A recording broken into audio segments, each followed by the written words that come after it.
Assalamualaikum warahmatullahi wabarakatuh. Waalaikumsalam. Waalaikumsalam. Selamat pagi, Bu Indah Suci Lestari selaku dosen pengampu mata kuliah Pendidikan Agama Islam, serta teman-teman mahasiswa yang telah hadir. Pertama-tama, marilah kita panjatkan puji syukur kepada Allah Subhanahu wa Ta'ala yang telah mengumpulkan kita pada pertemuan ketiga hari ini dalam keadaan sehat dan sehat walafiat. Pada pertemuan ketiga hari ini, kami selaku kelompok 1 akan mempresentasikan topik pembahasan konsep manusia dalam Islam. Saya Ratu Zahira Balkis Hilyatul Aulia dengan NIM 2021080124 selaku moderator presentasi hari ini. Susunan dan penyampaian materi sebagai berikut. Manusia menurut Islam yang akan disampaikan oleh Yunistianingrum dengan NIM 202108010404 dan Cynthia Ulima Cahyanto dengan NIM 202108010115. Materi tujuan diciptakannya manusia yang akan disampaikan oleh Muhammad Santi Pratama dengan NIM 2021080193 dan Rico Febrian dengan NIM 202108011006. Lalu materi fungsi manusia yang akan disampaikan oleh Agustian Prakoso dengan NIM 202108010027 dan Rafiq Puji Ravelio dengan NIM 202108010148. Penyebutan manusia dalam Al-Quran oleh Alvino Rizky Afandi dengan NIM 202108011275 dan Oka Raihan Anandovi dengan NIM 202108011189. Penyampaian materi pertama oleh Yunistianingrum dan Cynthia Ulima, waktu dan tempat dipersilahkan.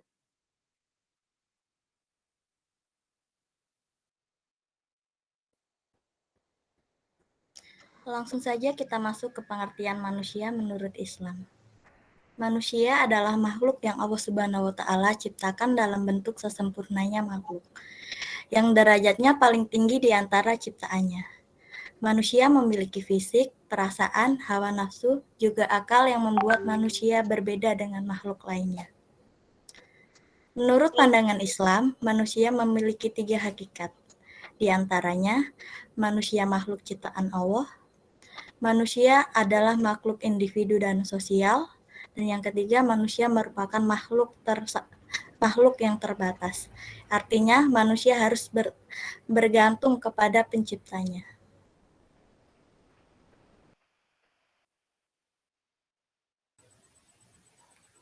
Materi yang selanjutnya adalah unsur-unsur manusia. Jadi di dalam Al-Quran surah ke-36 yaitu surah Yasin ayat 78-79 itu menjelaskan tentang konsep manusia dalam Islam yang memiliki 2 dimensi atau 2 unsur. Dimensi yang pertama itu adalah dimensi material atau yang bisa disebut juga dengan jasad. Bahwa jasad manusia itu diciptakan dari berbagai macam unsur kimiawi yang ada pada tanah. Nantinya unsur jasad ini akan hancur dengan sendirinya oleh kematian. Jadi pada saat manusia dikuburkan, tubuh manusia itu akan menyatu kembali dengan tanah. Yang kedua itu adalah dimensi imaterial atau yang bisa disebut juga dengan ruh, jiwa, akal, hati, raga, dan juga sebagainya. Jadi unsur jiwa ini akan tetap dan akan bangkit kembali suatu saat nanti di hari kiamat. Dan nantinya manusia itu di hari kiamat akan dipertimbangkan amal dan perbuatannya selama di bumi atau selama di hidupnya.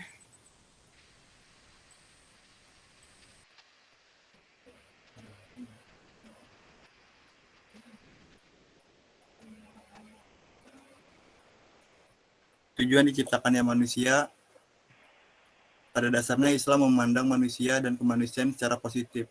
Menurut Islam, manusia berasal dari satu asal, yaitu dari Adam dan Hawa.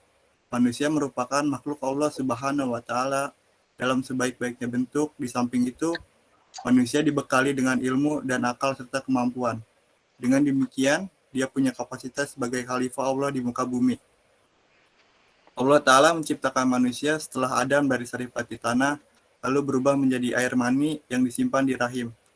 Lalu air mani berubah menjadi segumpalan daging, terus menjadi tulang berulang, lalu tulang berulang itu dibungkus dengan daging, dan akhirnya Allah menjadikannya sebagai makhluk. Dalam ayat 37 sampai 39 surat Al-Qiyamah, Allah menegaskan bahwa Dia menciptakan manusia dari tanah dan air mani yang hina, kemudian meniupkan roh ke dalam tubuh manusia, lantas menjadikannya pendengaran, penglihatan, dan hati. Tujuan penciptaan manusia tentu bukan sebuah kesia-siaan. Sebagai makhluk yang diciptakan paling sempurna dibandingkan makhluk lain, sudah semestinya manusia mengetahui tujuan penciptaan manusia yang diharapkan membuat manusia jadi jauh lebih bersyukur.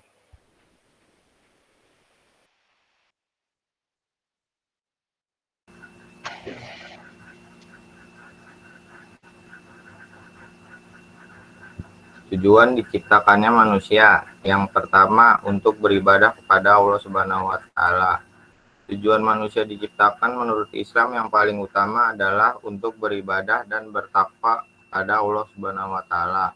Hal tersebut telah dijelaskan dalam firman Allah yang terdapat pada Quran surat Al-Zariyat ayat 56 yang artinya, dan aku tidak menciptakan jin dan manusia melainkan supaya mereka mengabdi kepadaku.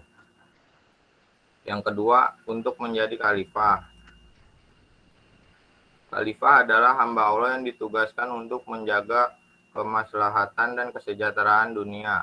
Hal tersebut telah dinyatakan juga dalam firman Allah yang terdapat pada Quran surat Al-Baqarah ayat 30 yang artinya, ingatlah ketika Tuhanmu berfirman kepada para malaikat, sesungguhnya aku hendak menjadikan seorang khalifah di muka bumi. Yang ketiga, untuk mengemban amanah.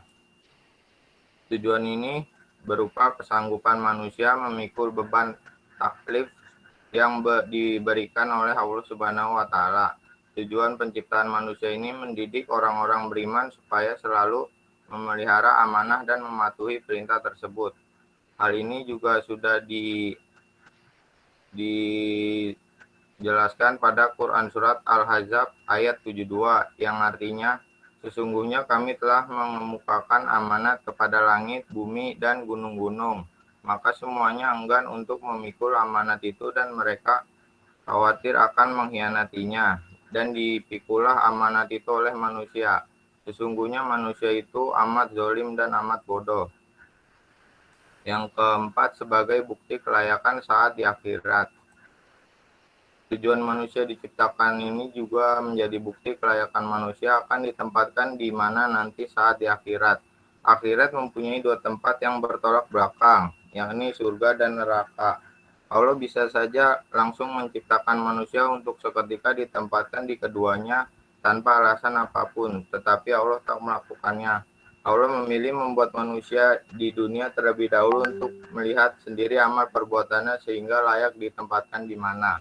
Hal tersebut telah dinyatakan dalam firman Allah yang terdapat pada Quran surat An-Najm ayat 31 yang artinya, kepunyaan Allah lah yang ada di langit dan bumi agar ia membalas orang-orang yang berbuat buruk, sebab apa yang mereka kerjakan, dan membalas orang-orang yang berbuat baik dengan kebaikan.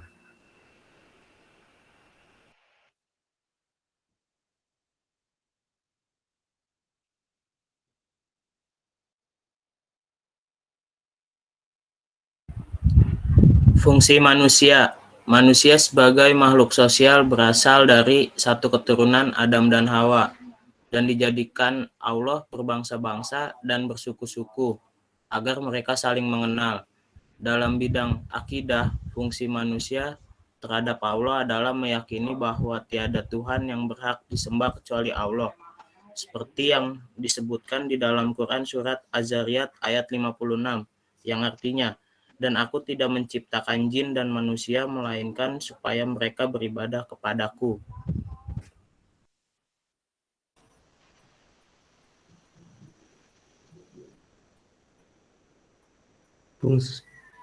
Manusia adalah makhluk yang paling mulia di muka bumi. Selain itu, manusia dibekali ilmu dan akal untuk memimpin di muka bumi. Tidak ada makhluk yang mampu selainnya. Disebutkan di dalam Quran surat Al-Baqarah ayat 30 yang artinya, dan ingatlah ketika Tuhanmu berfirman kepada para malaikat, aku hendak menjadikan khalifah di bumi. Mereka berkata, apakah engkau hendak menjadikan orang yang merusak dan menumpahkan darah di sana, sedangkan kami bertasbih memujimu untuk mensucikanmu. Dia berfirman, sungguh aku mengetahui apa yang tidak kamu ketahui. Di dalam surat Al-Baqarah ayat 30 menjelaskan informasi bagi para malaikat bahwa Allah menciptakan khalifah Adam dan keturunannya di muka bumi. Manusia juga diberi derajat yang tinggi untuk mengatur, mengelola semua potensi yang ada di muka bumi. Selain itu, tugas manusia di muka bumi ialah menjadi pemimpin di muka bumi untuk kesejahteraan atau ketaatan kepada Allah. Para ulama menafsirkan, manusia ditunjuk oleh Allah di muka bumi untuk menjadi pemimpin. Pemimpin baik bagi dirinya, keluarga, maupun negara dalam cakupan yang lebih besar. Oleh sebab itu, pemimpin harus berdasarkan pada nilai keadilan dan kesejahteraan. Tujuan penciptaan manusia sebagai khalifah juga disebutkan di dalam Quran Surat Al-An'am ayat 165 yang artinya, dan dialah yang menjadikan kamu sebagai khalifah di bumi. Dia mengangkat derajat sebagai kamu di atas yang lain untuk memuji atas karunia yang diberikan kepadamu. Sungguh Tuhanmu sangat cepat memberikan hukuman dan sungguh Dia Maha Pengampun dan Maha Penyayang.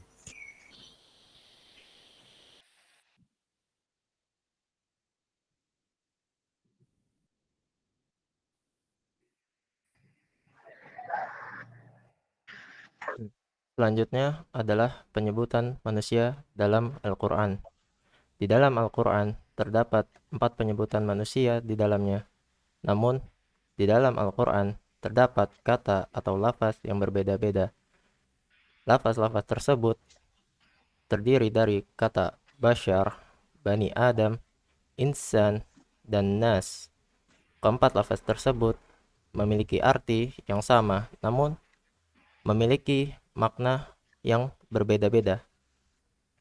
Yang pertama adalah Bashar. Bashar adalah untuk yang menunjukkan pada aspek nafsu yang ada di dalam diri kita yang dikombinasikan dengan takwa. Bashar merupakan nama pertama yang Allah Subhanahu wa Ta'ala sampaikan kepada para malaikat dan sebagian kalangan jin yang telah tercipta sebelum manusia diciptakan. Allah Subhanahu wa Ta'ala berfirman yang ada di Quran surat ke-15 ayat ke-28, wa idz qala rabbuka lil malaikati inni khaliqum basyara. Dan ingatlah ketika Tuhanmu berfirman kepada para malaikat, sesungguhnya aku akan menciptakan seorang manusia dari tanah liat kering, dari lumpur hitam yang diberi bentuk. Pada saat itu Allah Subhanahu wa Ta'ala berfirman bahwasannya pada saat itu Allah menyampaikan informasi kepada para malaikat dan jin bahwa Allah Subhanahu wa Ta'ala akan menciptakan makhluk baru dengan tugas yang khusus untuk makhluk ini saja. Mengapa ada jin? Pada ayat sebelumnya Allah Subhanahu wa Ta'ala berfirman, wal janna khalaqnahu min qablu min naris samum, dan kami telah menciptakan jin sebelum Adam dari api yang sangat panas. Kemudian ada Bani Adam. Bani Adam setidaknya disebutkan sebanyak 7 kali di dalam Al-Quran. Bani Adam ialah untuk menunjukkan susunan nasabnya. Jadi tidak ada manusia yang hidup di muka bumi ini kecuali semuanya tersambung dengan nasabnya Nabi Adam alaihissalam. Contoh Quran yang mengandung makna Bani Adam ialah surah ke-7 ayat ke-31, ya Bani Adam khuzu dinatakum inda kulli masjid. Hai anak Adam, pakailah pakaian terbaikmu ketika memasuki masjid.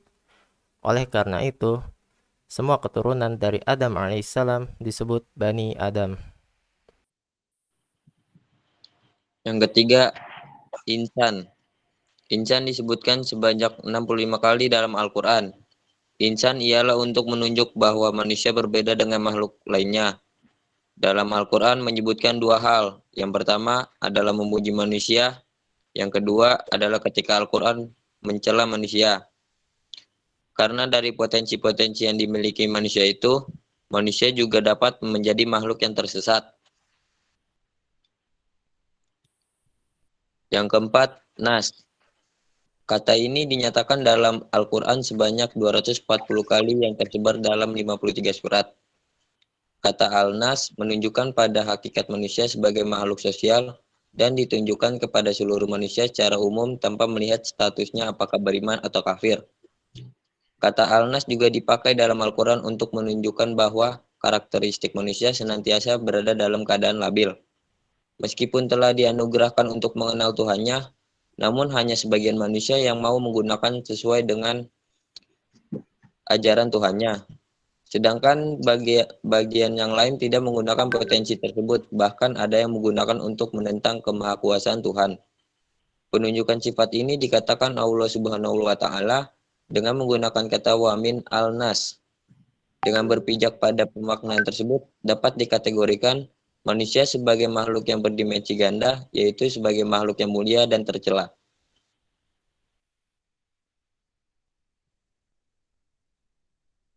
Sekian presentasi materi hari ini. Bagi yang ingin bertanya, tolong menyebutkan nama serta NIM.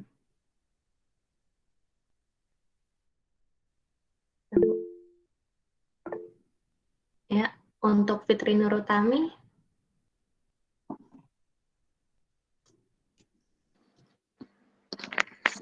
Ya, sebelumnya Assalamualaikum warahmatullahi wabarakatuh.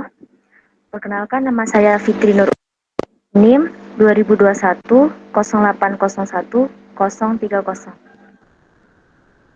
Ya, Ya, pertanyaannya apa? tadi kan di dalam materi ada unsur-unsur manusia ya, ada material dari material.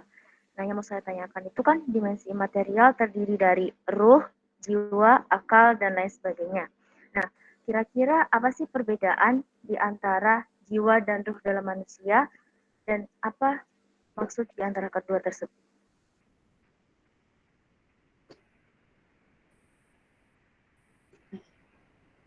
Gimana? Udah?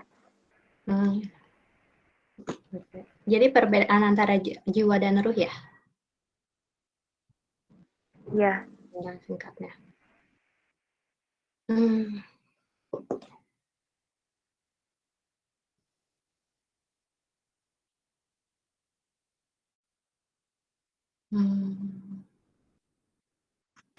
Maaf, boleh tolong ke slide yang khilafah tadi ya? Tadi ada yang khilafah gitu. Benar. Itu kan untuk menjadi khilafah ya? Khalifah ya? Khalifah atau khilafah? Khalifah. Bentar.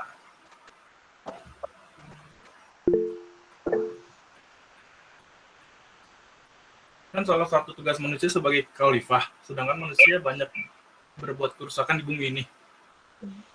Bertentangan sekali dengan pengertian khalifah itu sendiri. Lalu di sisi manakah khalifahnya tersebut?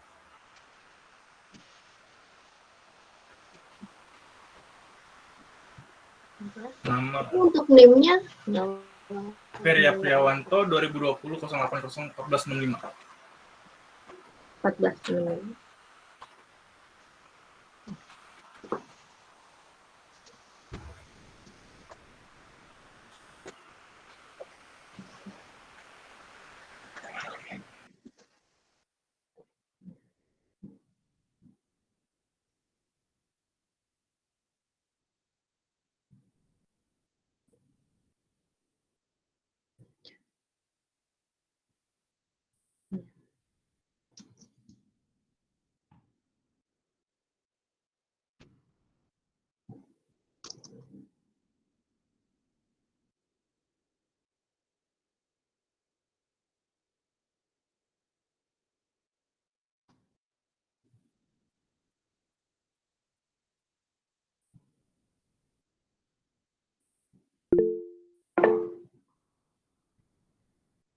Ya.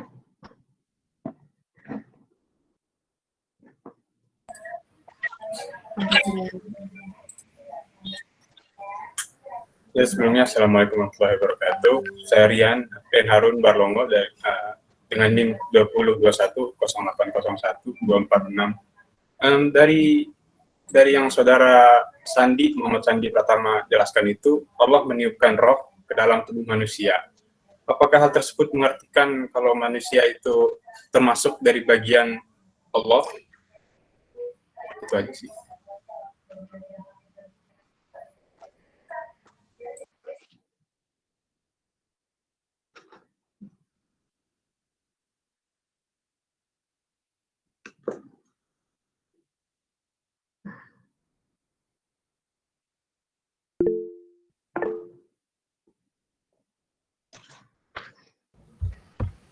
Assalamualaikum warahmatullahi wabarakatuh. Perkenalkan, nama saya Muhammad Hanafi dengan NIM 202108013991. Izin bertanya, bagaimana cara Islam membantah konsep penciptaan manusia dari teori Darwin? Mohon jawabannya. Terima kasih. Untuk sementara ini dulu ya, kita jawab satu persatu dulu ya.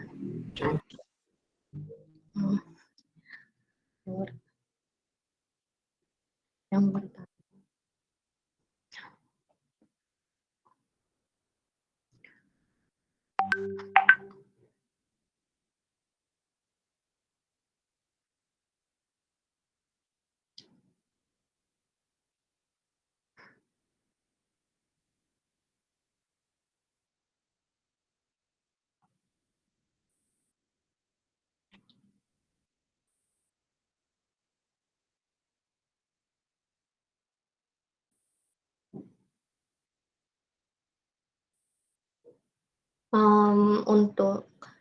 Untuk tadi siapa?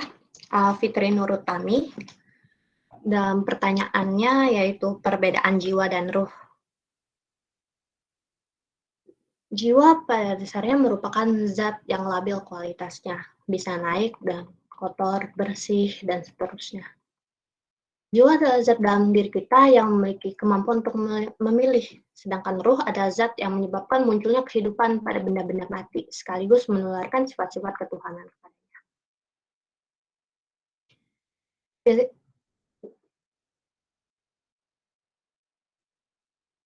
Jadi berdasarkan itu, ruh itu merupakan seperti nyawa kita, yaitu yang membuat kita hidup.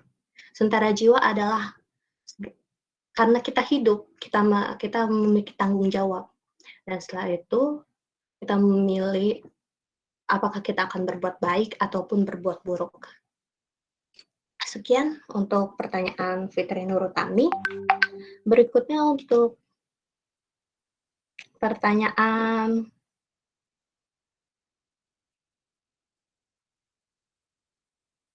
Ferry Aprianto.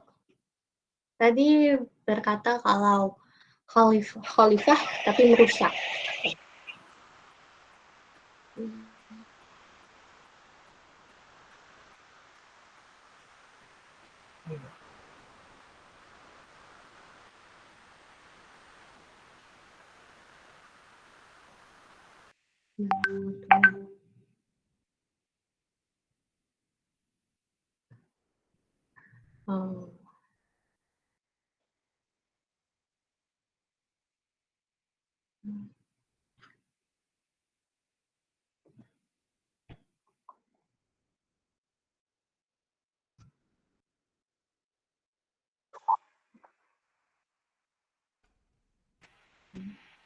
Bisa diulang nggak pertanyaannya tadi apa?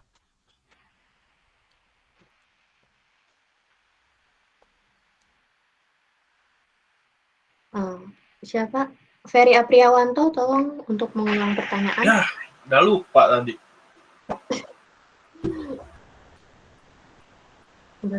Kalau nggak salah kan untuk menjadi khalifah kan manusia diberikan amanah untuk menjadi khalifah, tapi ujung-ujungnya banyak manusia yang rusak. Apakah itu tanda kalau mereka pantas menjadi khalifah atau tidak? Bukankah itu pertanyaannya? Ya, kayak gitu kayaknya. Baik, akan saya jawab. Kenapa manusia tujuan Allah menciptakan manusia untuk menjadi khalifah? Yang pertama memang untuk menjadi pengurus di bumi ini. Allah berfirman di surah kedua ayat ke-30, wa idz qala rabbuka lil malaikati inni ja'ilun fil ardi khalifah. Dan ingatlah ketika Tuhan berfirman kepada para malaikat bahwasannya aku akan menjadikan seorang khalifah di bumi. Mengapa ada khalifah di bumi? Allah sudah berfirman pada surat ke-6 ayat ke-165. Allah Subhanahu wa taala berfirman, wa huwal ladzi ja'alakum khalaifal ardi wa rafa'a ba'dakum fawqa ba'di darajatil liyabluwakum fi ma atakum, dan dialah yang menjadikan kamu penguasa-penguasa di bumi, dan dia meninggikan sebagian kamu atas sebagian yang lain seberapa derajat untuk mengujimu tentang apa yang diberikannya kepadamu. Jadi makna sebagian dari kamu dan sebagian yang lainnya itu menunjukkan pada bashar tadi, yang dimana pada saat manusia awal diciptakan itu, yang dimana memang diciptakan untuk beribadah kepada Allah Subhanahu wa Ta'ala, yang ada di firman Allah ke surat 51 ayat ke-56, "Wa ma khalaqtul jinna wal insa illa liya'budun." Dan aku tidak menciptakan jin dan manusia melainkan supaya mereka beribadah kepadaku. Selain itu,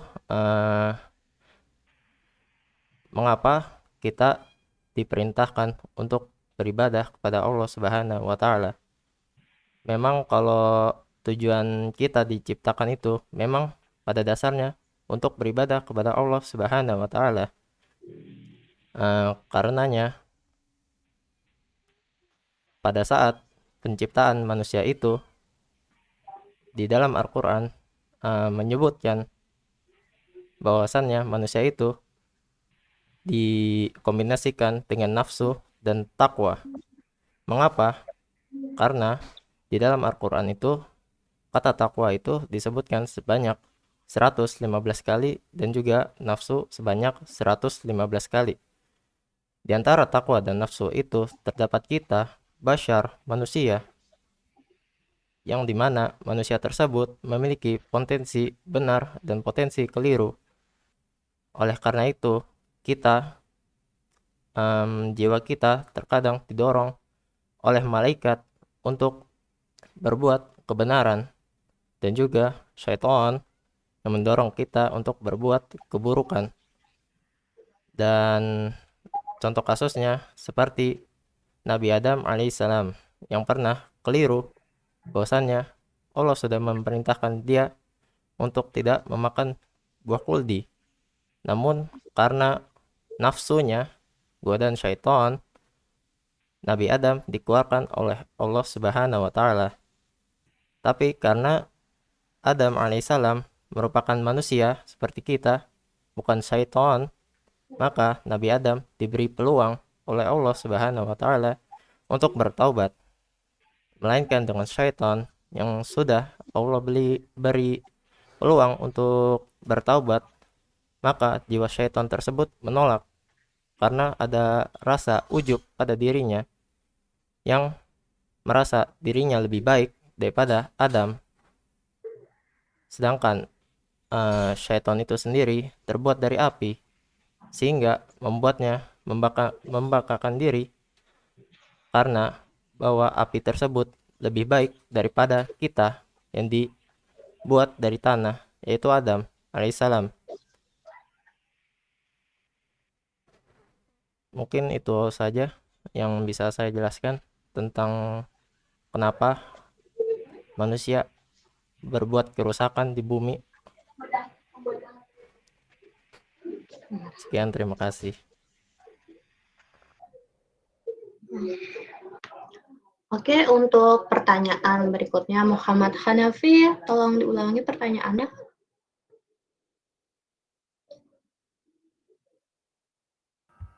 Untuk pertanyaannya, sebentar. Bagaimana cara Islam membantah konsep penciptaan manusia dari teori Darwin? Oke.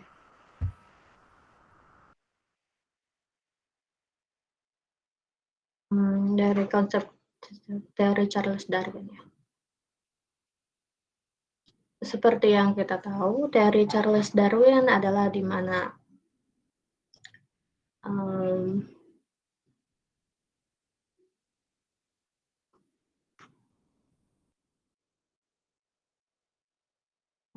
mengatakan bahwa manusia dan kera itu berhubungan sebagai satu keturunan yang sama dan satu spesies, dan menggunakan teori evolusi, kan? Jadi untuk saat itu ada beberapa hal yang sedikit kontroversial mengenai teori evolusi dari Darwin. Karena masalahnya adalah teori evolusi Darwin mengklaim bahwa peradaban manusia baru berumur relatif sangat singkat, yaitu sekitar 10.000 tahun, karena di manusia harus melakukan semuanya tahap demi tahap, mulai menciptakan api dan sejenisnya.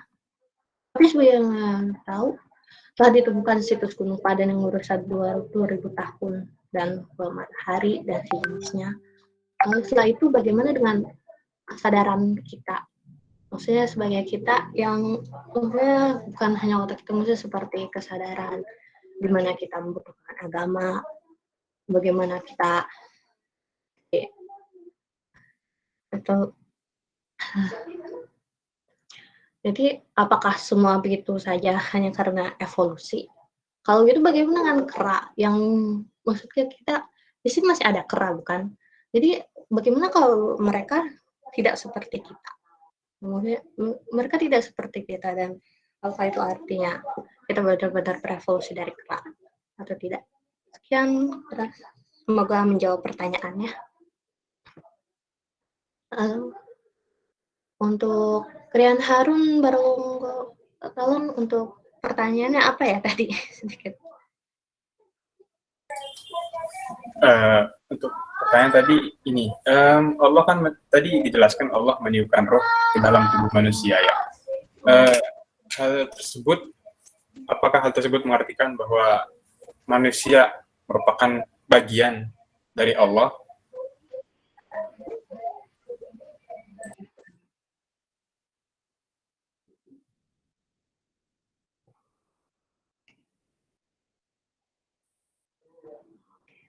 Manusia bagian dari.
Pasti ada yang tidak terkonfirmasi, Mbak. Pasti ada. Tapi yang kecil, yang grand-grandnya oke. Tapi kita lihat yang kecil, oke. Mungkin telepon yang tahu masalahmu, coba. Kemudian kalau misalnya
Mohon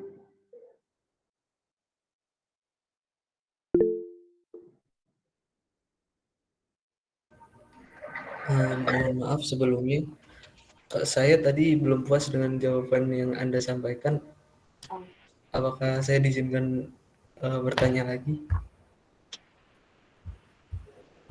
Sebentar dulu ya untuk jawaban Rian Harun masih belum terjawab. Jadi sebentar. Pertanyaan yang mana? Pertanyaan, karena Allah kan meniupkan roh kepada manusia. Jadi apakah roh manusia tersebut adalah bagian dari Allah itu sendiri? Sebentar.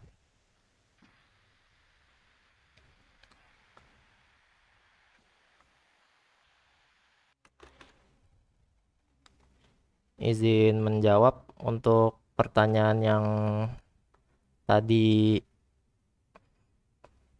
peniupan ruh ya? Ya. Peniupan ruh pada manusia. Ya.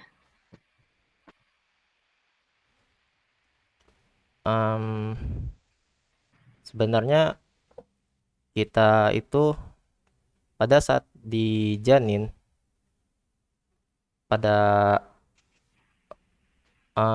pekan ke-16, Allah Subhanahu wa Ta'ala telah meniupkan ruh pada janin.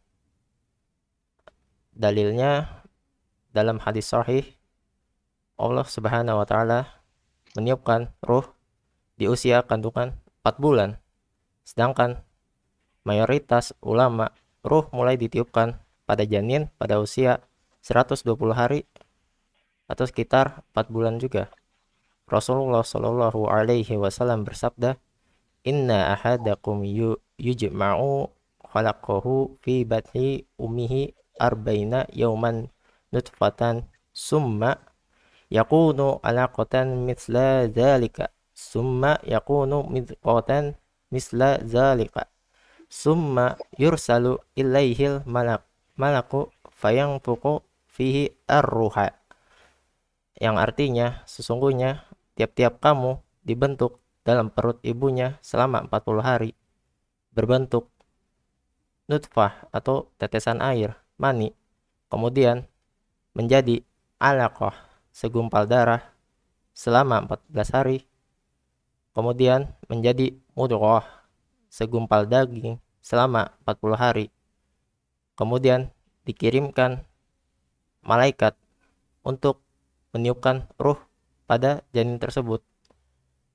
Jadi Allah Subhanahu wa Ta'ala memerintahkan malaikat untuk meniupkan ruh pada manusia.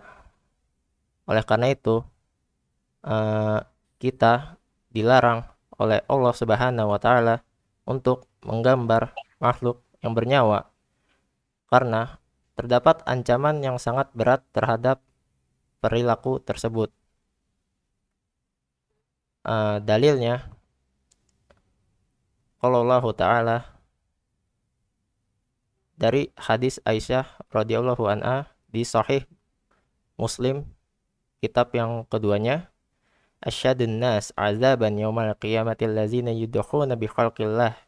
Barang siapa yang menyerupai penciptaanku, maka azabnya akan sangat pedih. Ditekankan lagi dengan kata asyadda, siksa yang berat. Maka kita itu harus sangat berhati-hati. Makanya kita harus sesuai Al-Quran dan Sunnah. Dan juga kita harus menjalani perintah-perintah yang Allah Subhanahu wa Ta'ala perintahkan dan menjauhi larangannya. Itu saja yang bisa saya jelaskan. Terima kasih.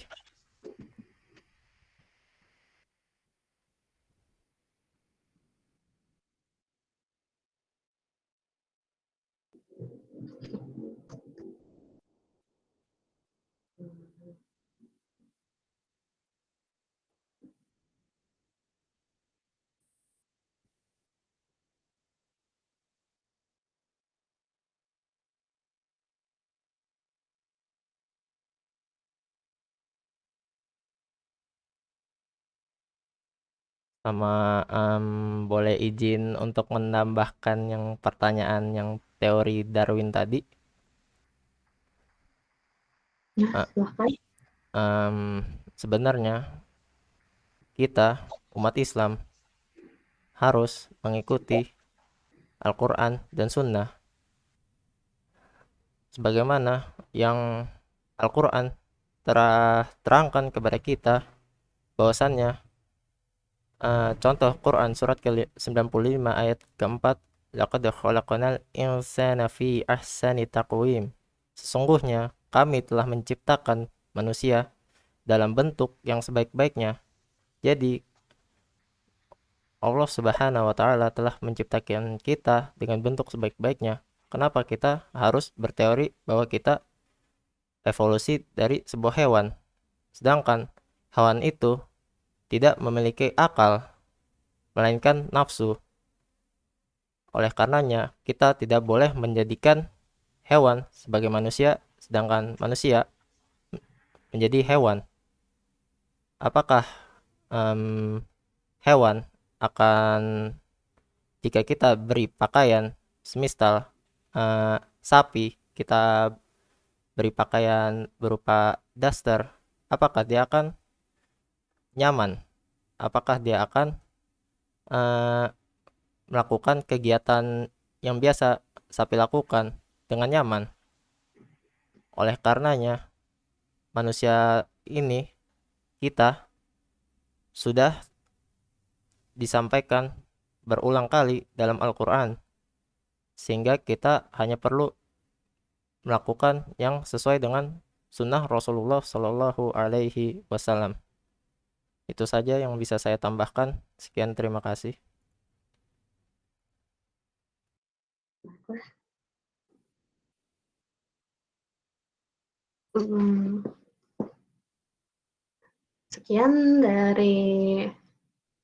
Sekian untuk sesi bertanya hari ini. Jadi untuk kesimpulan dari materi yang kita dapatkan untuk materi hari ini ialah manusia.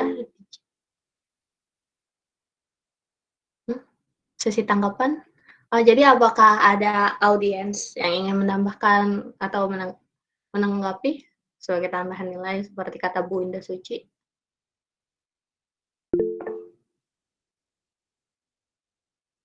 Bukan bertanya ya.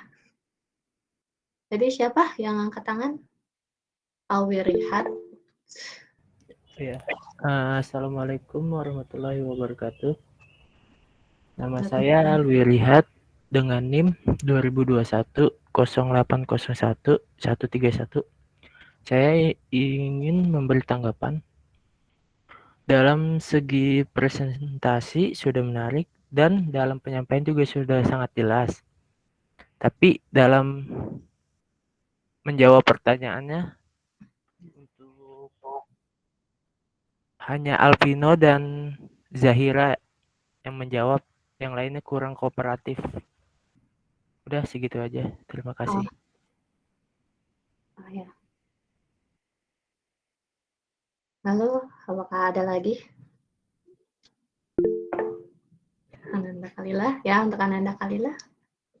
Ya, sebelumnya Assalamualaikum warahmatullahi wabarakatuh. Waalaikumsalam warahmatullahi wabarakatuh. Nama saya Ananda Kalila dengan NIM 2021 08011220. Saya ingin memberikan tanggapan mengenai presentasi dari kelompok 1. Untuk PPT-nya sudah menarik dari segi tampilannya, namun terdapat beberapa kalimat yang terlalu panjang sehingga sulit untuk fokus terhadap presentasi dan juga narasumbernya.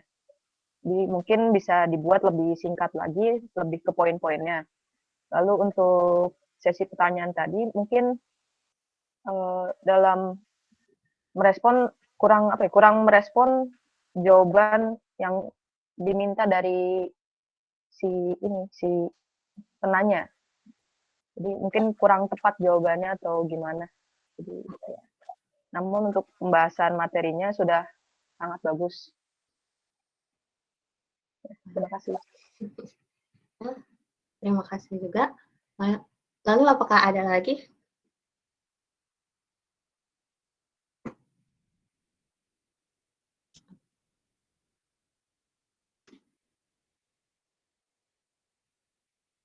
Udah? Baiklah, untuk slide. Jadi kesimpulan yang kita dapatkan untuk materi hari ini ialah manusia diciptakan sesempurna mungkin dan merupakan makhluk ciptaan Allah Subhanahu wa Ta'ala yang derajatnya paling tinggi. Oleh sebab itu, manusia diberikan amanah untuk menjadi khalifah di bumi ini dan senantiasa beribadah kepada Allah Subhanahu wa Ta'ala. Manusia hidup sebagai bukti kelayakannya di akhirat nanti. Jasad mereka akan kembali ke tanah dan ruh mereka kembali ke sisi Allah Subhanahu wa Ta'ala, Sang Pencipta. Berdasarkan penyebutannya dalam Al-Qur'an, manusia memiliki 4 sebutan. Bashar, yang artinya memiliki campuran nafsu dan takwa. Bani Adam, yang artinya keturunan Nabi Adam. Insan, yang artinya berbeda dari makhluk lainnya dari segi baik dan buruknya. An-Nas, yang artinya selalu dalam keadaan labil. Dengan demikian presentasi materi dari kelompok kami. Salah kurangnya mohon maaf. Wassalamualaikum warahmatullahi wabarakatuh. Assalamualaikum warahmatullahi wabarakatuh. Oke ya, di kelompok pertama. Tapi sebelum Ibu komentari, Ibu mau kepada pertanyaan siapa tadi ya, yang mengenai apakah ruh itu bagian dari Allah gitu ya. Ketika si ratu tadi ya, ratu diciptakan Allah, kemudian ditiupkan ruh kepada si ratu, apakah ratu dikatakan Allah? Karena kan dia bagian dari Allah. Itu pertanyaan siapa tadi?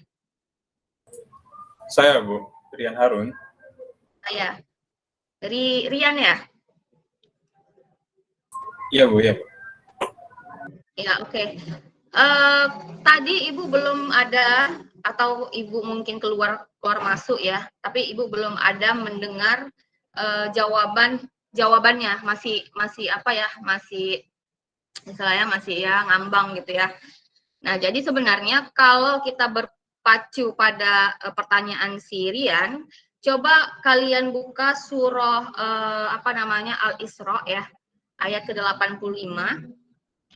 Nah, di situ kan ada wayas alun anil ruh, ya kan? Kulir ruhu min amri rabbi wa ma utitum min ilmi illa qalila. Jadi di situ kalau kita lihat artinya, dia mereka bertanya kepada Muhammad katanya tentang ruh. Jadi katakanlah ruh itu termasuk urusan Tuhanku. Sedangkan kamu diberi pengetahuan hanya sedikit. Jadi dari dalil nakli tadi, kita bisa menyimpulkan bahwa yang dikatakan dengan ruh itu adalah urusan Allah. Ya. Semua, jadi kalau kita lihat, apa namanya, surah Al-Isra ayat ke-85, ruh itu kan adalah sirul al-hayah. Rahasia kehidupan ya, rahasia kehidupan. Mutlak urusan Allah. Jadi kalau nantinya diletakkan di diri manusia dan disandarkan pada dirinya, berarti jawabannya itu adalah bukan. Jadi bukan, misalnya Ibu nih ditiupkan ruh. Apakah Ibu itu Allah? Bukan. Nah, urusan daripada si ruh itu biarlah menjadi urusan Allah. Itulah jawabannya berdasarkan dalil yang pada surah Al-Isra ayat 85. Begitu ya.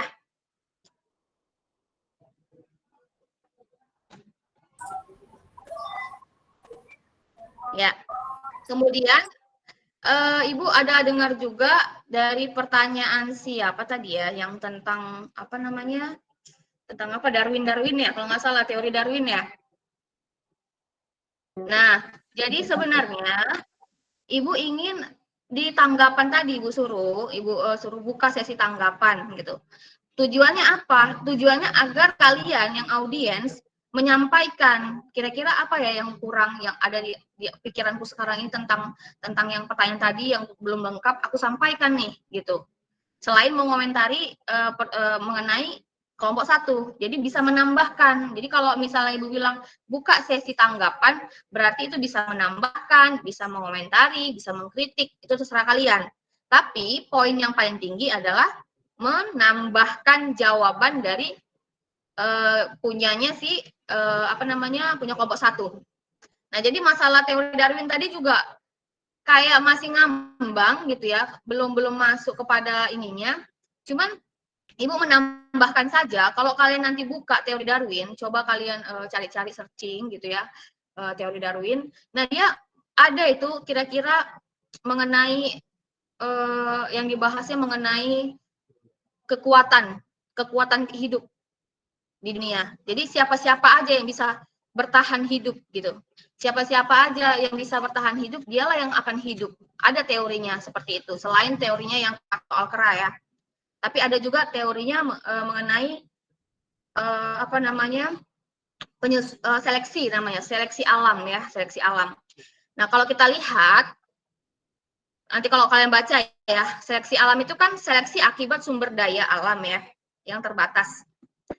Jadi kalau itu mengakibatkan makhluk hidup terpaksa beradaptasi gitu ya. Nah, di alam terdapat hukum di mana yang kuat akan bertahan hidup.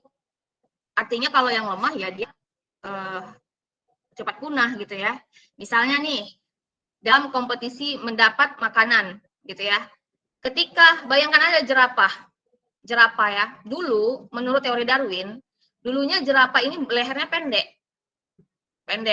Terus karena mereka itu bertahan hidup, mencari makan, dimakannya lah tumbuh-tumbuhan yang ada sekitarnya. Akhirnya lama-lama habis sehingga yang tidak dapat bertahan hidup maka bakal punah. Tapi ada yang bertahan hidup, kuat-kuatan mereka. Akhirnya si jerapah ini memakan tumbuhan yang atas, yang pohonnya lebih tinggi gitu. Sehingga dia memakan, itulah yang mengakibatkan lehernya menjadi panjang. Nah, itu berdasarkan teori Darwin ya. Kita buka, makanya Ibu pernah dengar gini. Kenapa jerapah lehernya panjang? Karena di masa teori Darwin ada bacaan atau dia mengatakan bahwa contohnya jerapah. Ketika dulunya jerapah itu lehernya pendek, tapi ketika mereka ingin bertahan hidup, makan gitu ya, maka mereka berusaha untuk hidup bagaimana caranya. Awal-awalnya mereka makannya di bawah-bawah, rupanya tumbuhannya udah habis. Yang nggak bisa bakal punah.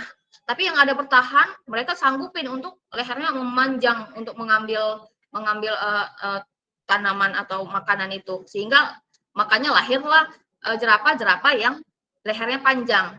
Nah, itulah berdasarkan teori Darwin. Nanti untuk lebih lengkapnya kalian bisa baca, ada tuh beberapa teori Darwin, bukan hanya teori kera aja, bukan hanya yang evolusi aja, tapi ada juga mengenai si jerapah tadi. Sebenarnya kalau kita kilas lagi tentang teori Darwin, sebenarnya asik banget gitu ya. Maksudnya wah seru gitu. Bahkan tuh ada nanti yang bertanya, ini bagaimana gitu. Saking serunya sebenarnya. Tapi di sini Ibu lihat belum ada gitu ya, belum ada yang mau menanggapin wah gitu. Padahal kalau seandainya kalian tuh membuka wacana seperti itu, itu bakal poin nilainya besar gitu ya. Poinnya besar, makanya Ibu bilang silakan buka sesi tanggapan. Nah, Ibu sedikit saja mengomentari soal pertanyaan tadi. Kemudian Ibu mau mengomentari dulu masalah kelompok pertama. Nah, kelompok pertama silakan dicatat. Dan tolong kelompok-kelompok lain juga diingat pelajaran atau pengalaman untuk kalian yang nantinya lebih bagus lagi dari kelompok pertama. Jadi di kelompok pertama, Ibu lihat untuk moderator, ya moderator Ratu masih kurang aktif atau untuk menjadi moderator. Yang dikatakan persentase itu sukses ada di tangan moderator. Kalau moderatornya cekatan begini gitu ya, bakal sukses lah, itu bisa dikatakan persentase kalian dalam satu kelompok itu sukses. Nah, tadi Ibu memperhatikan Ratu sebagai moderator, ketika temannya bertanya, dia silakan gitu ya, sebutkan nama udah, temannya bertanya gitu kan. Lantas Ratu diam aja gitu ya. Seharusnya yang namanya moderator, silakan bagi yang mau bertanya, saya kasih 5 pertanyaan. Saya buka 5 pertanyaan di sesi pertama. Jika di kelompok 1 mau 5 pertanyaan, jangan kebanyakan misalnya. Oke, silakan yang mau bertanya 5 orang dulu ya. Setelah bertanya 1, kedua, ketiga, keempat, misalnya anggap tadi siapa yang bertanya, si Rian misalnya. Rian bertanya, oke terima kasih Rian, harusnya ada ucapan dari si moderator, terima kasih kepada Rian yang telah memberikan pertanyaannya berupa bla bla bla bla. Moderator harus aktif. Nah, ketika nanti dijawab, ya silakan yang bagi teman-teman sekelompok yang ingin menjawab pertanyaan dari Rian, dipersilahkan. Nah, nanti barulah kelompok kalian yang pertama tadi mau menjawab, silahkan. Nah, itu Ibu nilai itu, siapa-siapa aja. Yang mau menambahkan boleh. Jadi bukan hanya Alvino aja nanti yang dapat nilai, misalnya kan. Ditambah lagi sama temannya yang satu lagi. Jadi satu pertanyaan, misalnya tentang roh tadi, si Alvino udah jawab nih. Ditambah lagi sama si siapa misalnya tadi Yuni misalnya dalam satu kelompok menambahkan lagi boleh jadi bukan hanya satu orang aja yang dapat nilai, jadi semua kalian turut aktif ya. Sampai situ paham ya?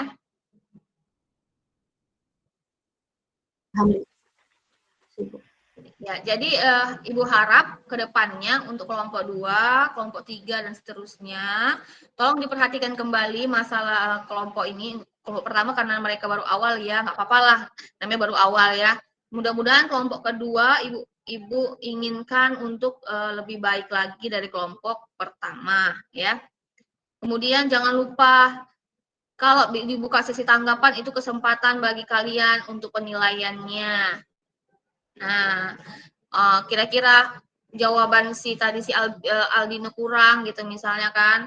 Kalian udah memegang di catatan, oh kayaknya kurang nih, ada yang ingin tambahkan sedikit lagi. Nanti aku maulah ngomong di sesi tanggapan. Nah, diingat dulu, dicatat dulu, didapat dulu.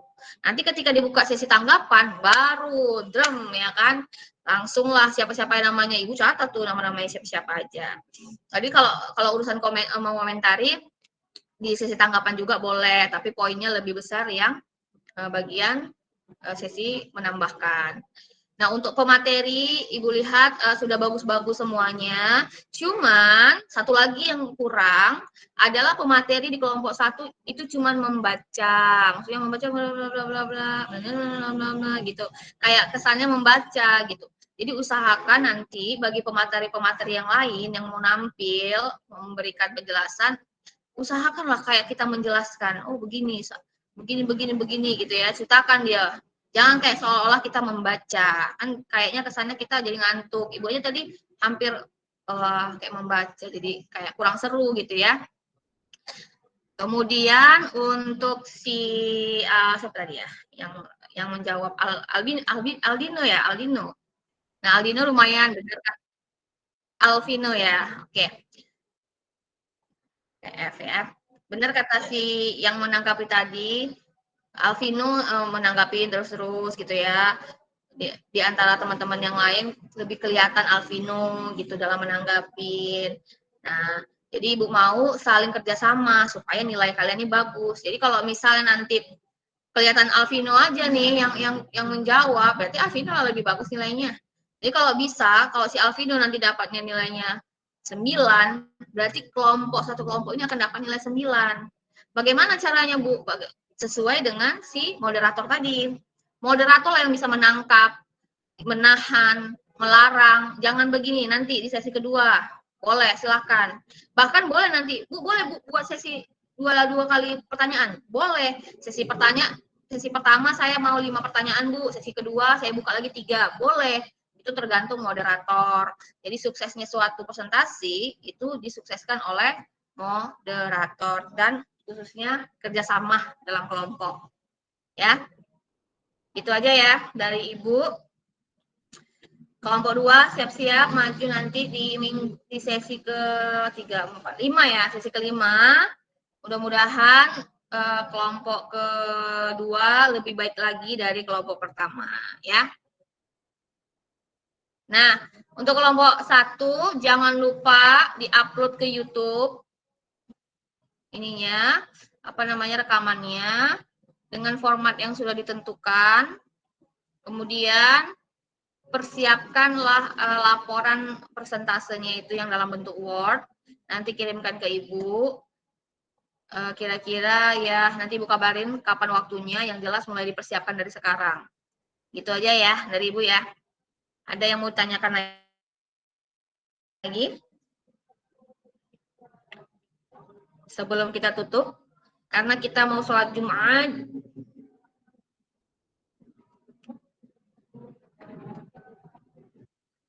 Nggak ada? Cukup? Cukup ya. Kalau begitu, kita foto bersama sekali lagi yang secara lengkap ini semuanya. Aktifkan videonya. Ibu minta tolong ya sama siapa aja lah, Ratu, terus si Agustian, terus si Rian, silakan diambil ya. Banyak-banyak aja karena ini mau dimasukkan ke forum. Silakan dimulai. Astri, buka videonya Astri. Ya, semuanya dibuka dulu. Fatur Rahman, Sheila.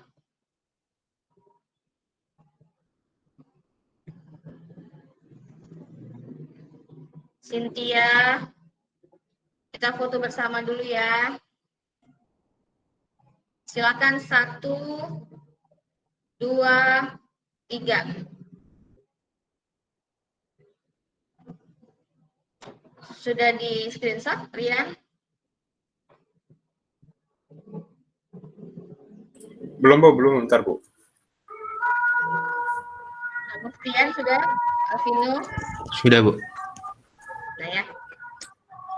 Kalau sudah, Ibu ucapkan selamat siang. Selamat. Maaf Bu, kamera saya error. Oh, error. Iya, Astri. Maaf ya Bu. Oh, iya, Astri dimaafkan. Namanya bulan puasa. Ibu nggak memaafkan, Ibu yang berdosa ya kan, Astri? Ya, silakan. Demikian ya. Assalamualaikum warahmatullahi wabarakatuh. Waalaikumsalam. Terima kasih Bu.